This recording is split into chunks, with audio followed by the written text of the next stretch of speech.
नमस्कार दोस्तों, स्वागत है आपका आपके अपने ही चैनल बीएड एग्जाम पे। और दोस्तों जैसा कि आप स्क्रीन पे अभी देख पा रहे हैं, आज हम लोग डिस्कस करने वाले हैं महात्मा गांधी जी का जीवन दर्शन। जी हाँ दोस्तों, अगर आप बीएड या एमएड के छात्र हैं या आप डीएलएड के छात्र हैं, आपके कोर्स में जब आप समकालीन भारत और शिक्षा के बारे में पढ़ते हैं, तो वहाँ पे शिक्षा के क्षेत्र में महात्मा गांधी जी द्वारा दिए गए जो शिक्षा के दृष्टिकोण को समझाया गया है, शिक्षा के प्रति जो उनका दृष्टिकोण था, वो एक इतना महत्वपूर्ण टॉपिक हो जाता है कि यहाँ से आपको तकरीबन हर वर्ष और हर एक प्रकार के क्वेश्चन, चाहे आप लॉन्ग शॉर्ट या वेरी शॉर्ट आंसर टाइप के क्वेश्चन कर रहे हो, आपको यहाँ से क्वेश्चन ज़रूर बनते हैं। तो आज की इस वीडियो में हम लोग क्या करने वाले हैं कि इस पूरे टॉपिक को पूरे विस्तृत तरीके से समझने का प्रयास करेंगे। साथ ही साथ में इसके बाद जितने भी जो हमारे मुख्य जो शैक्षणिक दार्शनिक हैं, उनके बारे में हम लोग बात करेंगे आगे आने वाली वीडियोज़ में।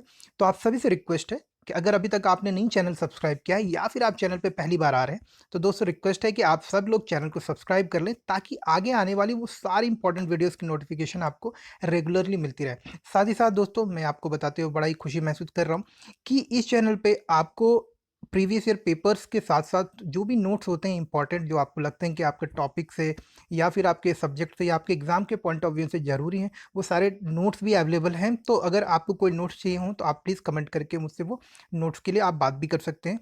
तो फिलहाल अभी वीडियो में आगे बढ़ते हैं और देखते हैं। तो आज हम लोग बात करेंगे महात्मा गांधी जी के जीवन दर्शन के बारे में। जी हाँ दोस्तों, तो अगर हम लोग गांधी जी के बारे में बात करें, तो सारांश में बात कर सकते हैं कि गांधी जी आदर्शवादी होने के साथ साथ प्रयोजनवादी व्यक्ति भी थे। उनका धर्म में बहुत आस्था थी। वह भगवान, आत्मा, मानवीय सामाजिक मूल्यों, समानता, आपसी भाईचारा एवं मानववाद में विश्वास रखते थे। जी हाँ दोस्तों, अगर महात्मा गांधी जी की बात करें, तो ये वो मुख्य मूल्य हैं, वो जो मानव मूल्य हैं जिनका कि उन्होंने हमेशा से समर्थन किया है। और इन मूल्यों को जैसा कि सत्य, अहिंसा, आपसी भाईचारा, इन सारे जो मूल्य हैं, इनको इन्होंने अपने जीवन में इस तरह से आत्मसात किया कि लोगों को इन्होंने ये करके भी दिखाया। तो इस वजह से इनके जीवन में, इनके शैक्षणिक जो दार्शनिक जीवन है या शिक्षा के प्रति इनका जो दृष्टिकोण है, उसमें भी आपको ये सारी चीज़ें कहीं न कहीं देखने को ज़रूर मिलेगी। तो जब भी आप अपनी परीक्षा में कभी भी उत्तर लिखें, तो इन मूल्यों को समाहित करना, यानी इन मूल्यों को ज़रूर इंक्लूड करें आप अपने उत्तर लिखते वक़्त, ताकि आपका उत्तर ज़्यादा प्रभावशाली हो और ज़्यादा सटीक रहे। आगे बात कर लेते हैं महात्मा गांधी के बारे में। वे चरित्र निर्माण, आपसी सहयोग, एकता, सादगी, उच्च विचार, सत्य, प्रेम और राष्ट्रीय उत्थान पर निरंतर बल देते थे। जी हाँ दोस्तों, एक राष्ट्रभक्त होने के साथ साथ वो समाज सेवक भी थे। तो उन्होंने समाज के उत्थान के लिए, समाज के लिए क्या बेहतर हो सकता है, वो कौन से मूल्य, चरित्र निर्माण के लिए क्या आवश्यक है, इन सारी चीज़ों के ऊपर अपना एक दृष्टिकोण प्रस्तुत किया, और जो कि समाज में आज भी उतना ही आप कहें उतना ही मूल्यवान है, उतना ही यूज़फुल है, जितना कि उनके समकालीन समय में हुआ करता था। अगर हम बात करें तो महात्मा गांधी के जो दर्शन है, उसके अगर कुछ बात करें इंपॉर्टेंट बातों की, तो उनके दर्शन के 4 मुख्य स्तंभ है: सत्य, अहिंसा, निर्भयता और सत्याग्रह। जी हाँ दोस्तों, सत्य अर्थात सर्वोच्च मानव मूल्य, अहिंसा अर्थात हिंसा का सहारा न लेना, निर्भयता दमन के विरुद्ध आवाज उठाना, और सत्याग्रह यानी कि सत्याग्रह, सत्य आग्रह, सत्य पर का दृढ़तापूर्वक पालन करते हुए अहिंसात्मक ढंग से अपनी मांगों को पूरा करवाना। जी हाँ दोस्तों, अगर आप गांधी जी के बारे में जानते हैं, आप सभी लोग ने कहीं ना कहीं पढ़ा ही होगा, तो आप सबको पता है कि ये जो 4 मानव मूल्य हैं, जिनका कि महात्मा गांधी ने अपने जीवन में हर एक पक्ष में, हर एक समय पे उसका पूर्ण रूप से इस्तेमाल किया है, उसको लागू किया है। तो आपको पता होगा कि सत्य, अहिंसा, निर्भयता और सत्याग्रह, इन चारों शक्तियों के, इन मूल्यों के आधार पे ही उन्होंने अपने पूरे जीवन की लड़ाई लड़ी है। उन्होंने भारत के जो स्वतंत्रता आंदोलन था, उनमें उसके दौरान भी इन सारे मूल्यों के आधार पे ही अपना जो उनका एक दृष्टिकोण होता था, या जो भी वो आंदोलन चलाते थे, उसमें इन सारी चीज़ों का वो सहारा लेते थे। तो आइए आगे बढ़ते हैं। उम्मीद करता हूँ ये सारे जो आपके महात्मा गांधी के 4 दार्शनिक स्तंभ थे, उनसे आप अभी परिचित हो गए होंगे। आगे देख लेते हैं, सत्य क्या है? महात्मा गांधी जी के अनुसार अ, जीवन दर्शन में सत्य का सर्वश्रेष्ठ स्थान होता है। जी हाँ दोस्तों, अगर बात करें तो जीवन में सत्य का सर्वश्रेष्ठ स्थान है। गांधी जी की मान्यता थी कि व्यक्ति के विचार, वाणी व कार्य सत्य के प्रतीक होने चाहिए। अर्थात उसे हर पल स्वयं को सत्य के घेरे में केंद्रित करना चाहिए। उनकी मान्यता थी कि सत्य व्यक्ति को उनके अनेक समस्याओं से बचाता है, वह व्यक्ति में आत्मविश्वास जागृत करता है, साथ ही साथ उन्हें सत्य को ही पूजा व ईश्वर के रूप में स्वीकार किया। जी हाँ दोस्तों, तो इन बातों से आप भली भांति समझ गए होंगे कि महात्मा गांधी जी के जीवन में सत्य का क्या महत्व था, वो किस प्रकार से सत्य को समझते थे, किस प्रकार से सत्य के महत्व को समझते थे और वो सत्य को अपने जीवन में लागू करते थे। आइए बात करते हैं अहिंसा की। अहिंसा यानी कि सत्य के समान ही गांधी जी अहिंसा की अवधारणा को महत्वपूर्ण मानते थे। उनके अनुसार अहिंसा की अवधारणा में निम्न विशेषताएं पाई जानी चाहिए, जैसे कि अहिंसा परम श्रेष्ठ धर्म है। जी हाँ दोस्तों, महात्मा गांधी के अनुसार कि जो अहिंसा होता है वो सर्व परम है, यानी कि सर्वश्रेष्ठ धर्म होता है। अहिंसा पशु बल से अनेक अर्थों में उच्च है। अहिंसा परम प्रेम व श्रद्धा पर निर्भर है। अहिंसा से त्याग वृत्ति आती है, अर्थात कि आप जब अहिंसा करते हैं तो आप चीज़ों को छोड़ने की आदत डालते हैं, लोगों को माफ़ करने की आदत डालते हैं। अहिंसा आध्यात्मिक अस्त्र है, अर्थात कि शारीरिक रूप से न करके जब भी हम अहिंसा करते हैं, इस तरह से हम मानसिक रूप से शारीरिक आध्यात्मिक रूप से सुदृढ़ होते चले जाते हैं, तो एक प्रकार से हम मजबूत होते चले जाते हैं। अहिंसा के लिए सदाचरण एवं आत्मा पर नियंत्रण होना आवश्यक है। तो जी हाँ, अहिंसा का प्रयोग करना या अहिंसा को अपने जीवन में लगातार इस्तेमाल करते रहना या लागू करने में आपको सक्षम होने के लिए इसकी कुशलता को प्राप्त करना पड़ेगा। अर्थात कि ये उच्च आचरण और जो अच्छे विचार होते हैं, इन सारी चीज़ों को जब आप अपने जीवन में शामिल करते हैं, तो धीरे-धीरे आप अहिंसा को भी अपने जीवन में शामिल करना प्रारंभ कर देते हैं। अब बात करते हैं निर्भयता की। गांधी जी के जीवन दर्शन का एक महत्वपूर्ण सिद्धांत है निर्भयता। गांधी जी के अनुसार निर्भयता का अभिप्राय जीवन के विभिन्न क्षेत्रों में व्यक्ति निर्भीकता के साथ कार्य कर सके और किसी भी व्यक्ति के आने पर निर्भीकता के साथ उसका अनुपालन भी कर सके। अर्थात कि कोई भी परिस्थिति हो, किसी तरह की स्थिति आ जाए आपके सामने, किसी तरह की कठिनाई आ जाए, परंतु आप अपना जो कार्य है उसको बिना किसी संकोच के, बिना किसी भय के करते रहें, यही आपके अंदर निर्भयता का प्रतीक है, यही निर्भयता की परिभाषा है। बात करते हैं सत्याग्रह की। गांधी जी के जीवन दर्शन का एक पक्ष सत्याग्रह भी है। जी हाँ दोस्तों, हम सभी जानते हैं कि गांधी जी ने सत्याग्रह को एक अस्त्र के रूप में पूरे अपने जीवन में प्रयोग किया है। चाहे वो आप दक्षिण अफ्रीका में उनके द्वारा चलाए जा रहे भारतीयों के प्रति होने वाले शोषण के विरुद्ध जो उनका आंदोलन था वहाँ, चाहे भारत में उनके द्वारा चलाए गए अनेक आंदोलन, चाहे वो डांडी मार्च हो, चाहे वो आपके असहयोग आंदोलन हो या सविनय अवज्ञा आंदोलन, कोई भी जगह हो, आप देख सकते हैं सत्याग्रह का उन्होंने किस प्रकार से प्रयोग किया।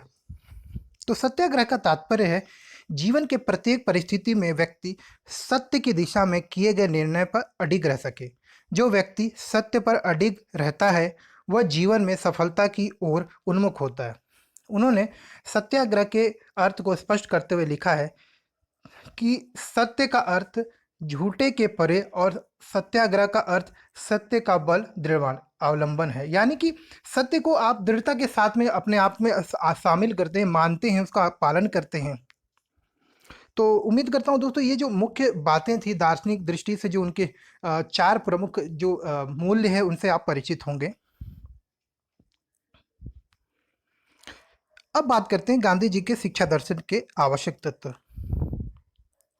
तो गांधी जी के शिक्षा दर्शन के आधार पर हम जिन महत्वपूर्ण सिद्धांतों को प्राप्त करते हैं वह अग्रलिखित है। गांधी जी द्वारा व्यक्ति के मन, शरीर व आत्मा का पूर्ण विकास आवश्यक समझते थे। जी हाँ दोस्तों, व्यक्ति का जो संपूर्ण विकास हो, मन, शरीर व आत्मा, इन सारे जो तत्व है, इन सबका विकास होना चाहिए।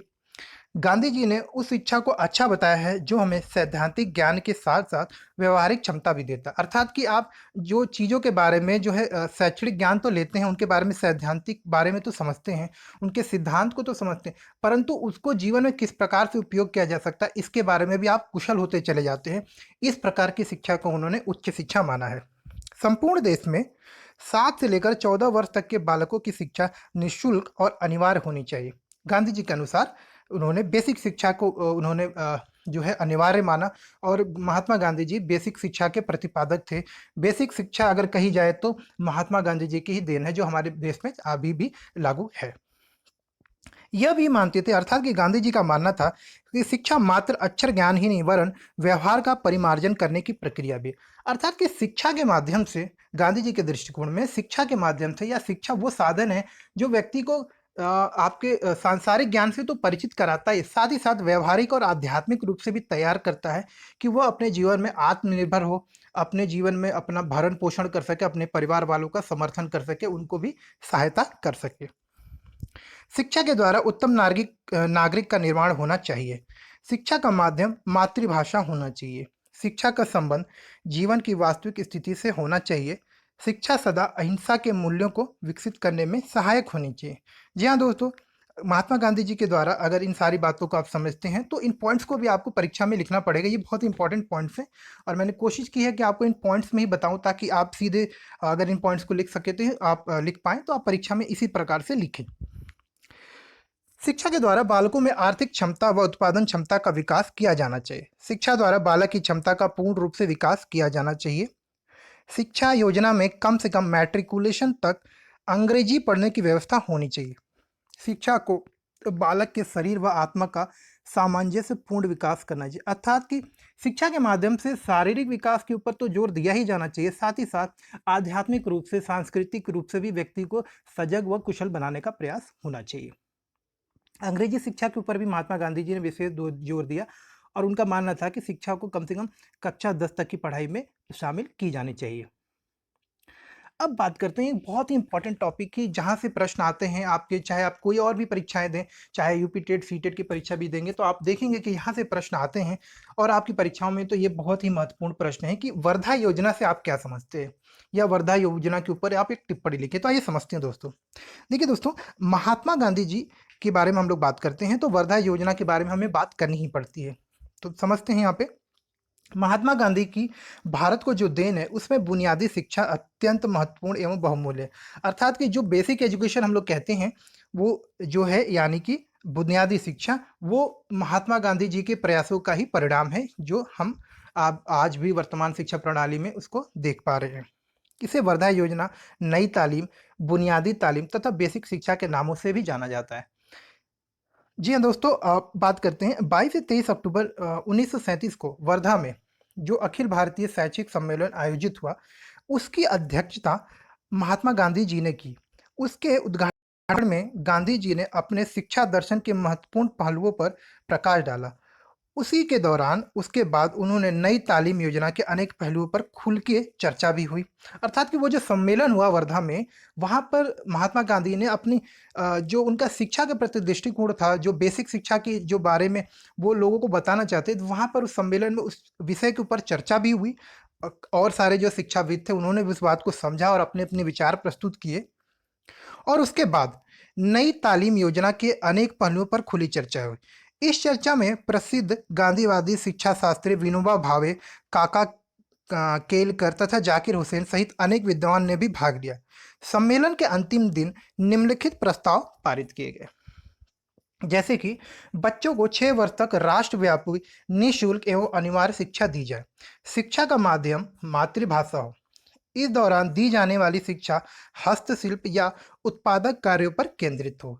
अन्य सभी योग्यताओं और गुणों का विकास जहां तक संभव हो बच्चों के पर्यावरण को ध्यान में रखते हुए बालक द्वारा चुनी गई हस्तकला से संबंधित, अर्थात कि जो चीज़ें सिखाई जाएं बच्चों को बेसिक एजुकेशन के अंतर्गत, जो वो चीज़ें ऐसी हो कि जो उनको रोजगार उन्मुखी करें, यानी कि रोजगार संबंधित शिक्षा होनी चाहिए। जो शिक्षा दी जाए उनको कहीं ना कहीं अपने पैरों पे खड़ा होने में भी उनको सहयोग करने वाला होना चाहिए। इन प्रस्तावों को पारित हो जाने के बाद डॉक्टर जाकिर हुसैन की अध्यक्षता में विशेषज्ञों की एक समिति का गठन किया गया, जिसने इन प्रस्तावों के आधार पर व्यवहारिक पाठ्यक्रम तैयार करने का काम शुरू कर दिया। इन प्रस्तावों के आधार पर राष्ट्रीय शैक्षिक योजना तैयार की गई, जो देश भर में नई तालीम, बुनियादी शिक्षा या वर्धा योजना के नाम से प्रसिद्ध हुई। तो हमने देखा दोस्तों कि वर्धा योजना क्या है, किस प्रकार से वर्धा जो कि 22 से 23 अक्टूबर, जैसा कि हमने यहाँ पे पढ़ा अभी कि 22 से 23 अक्टूबर 1937 में जो एक सम्मेलन हुआ, वहाँ पे किस तरह से बेसिक शिक्षा का, यानी कि जो बेसिक शिक्षा होती है उसके ऊपर चर्चा हुई और आगे चल के उसका जो एक रूपरेखा तैयार की गई। आइए अब बात करते हैं हम लोग गांधी जी के शिक्षा दर्शन के आवश्यक तत्वों के। तो गांधी जी के शिक्षा दर्शन के आधार पर हम जिन महत्वपूर्ण सिद्धांतों को प्राप्त करते हैं वह अग्रलिखित है। गांधी जी शिक्षा द्वारा मनुष्य के यानी व्यक्ति के मन, शरीर की आत्मा का पूर्ण विकास आवश्यक समझते थे।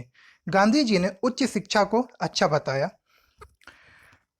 माफ़ करिएगा दोस्तों, यहाँ पे उच्च शिक्षा की जगह उस शिक्षा को अच्छा बताया जो हमें सैद्धांतिक ज्ञान के साथ-साथ बाहरी क्षमता भी दे सके। संपूर्ण देश में 7 से 14 वर्ष तक के बालकों की शिक्षा निःशुल्क और अनिवार्य होनी चाहिए। ये कुछ प्रमुख बातें हैं जो गांधी जी ने अपने शिक्षा के जो दर्शन है, अर्थात कि जो शिक्षा के प्रति उनका जो दृष्टिकोण है उसके अंतर्गत उन्होंने लोगों को समझाया या बताने का प्रयास किया।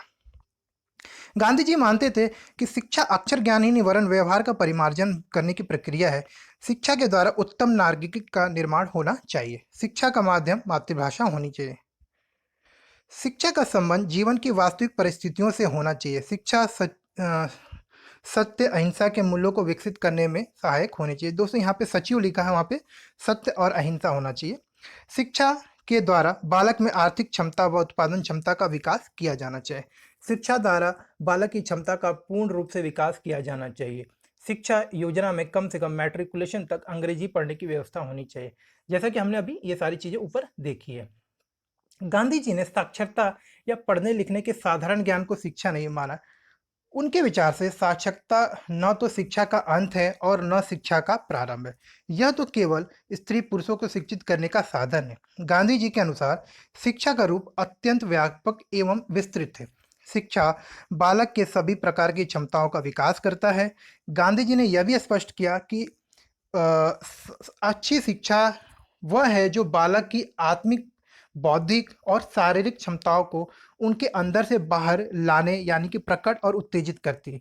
तो शिक्षा से हम समझ गए कि शिक्षा के क्या उद्देश्य होने चाहिए, गांधी जी ने किन बातों के ऊपर जोर दिया, ये सारी चीजें हमें भी समझे। अब बात करते हैं महात्मा गांधी जी के अनुसार शिक्षा के मुख्य उद्देश्य। तो उम्मीद करता हूं दोस्तों अभी तक आप चीज़ों को समझ पा रहे होंगे। कुछ डाउट हो तो आप जरूर कमेंट करके बात करें, और अगर अभी तक आपने चैनल नहीं सब्सक्राइब किया है तो काइंडली चैनल को सब्सक्राइब कर लें, ताकि इस तरह के जो इंपॉर्टेंट नोट्स आगे आपको मैं प्रोवाइड करूंगा इस चैनल से, वो सारे आपको रेगुलर मिलते रहें। महात्मा गांधी के अनुसार शिक्षा के मुख्य उद्देश्य। महात्मा गांधी के शिक्षा के उद्देश्य दो वर्गों में विभाजित किए गए। पहला होता है तत्कालिक और दूसरा होता है अंतिम। तात्कालिक का मतलब जो आपको तुरंत में लाभ मिले, अगले 1 साल 2 साल 4 साल में, और अंतिम लाभ जो कि मतलब आपको परमानेंट होते हैं, जिनका कि आपको आजीवन लाभ मिलने वाला है।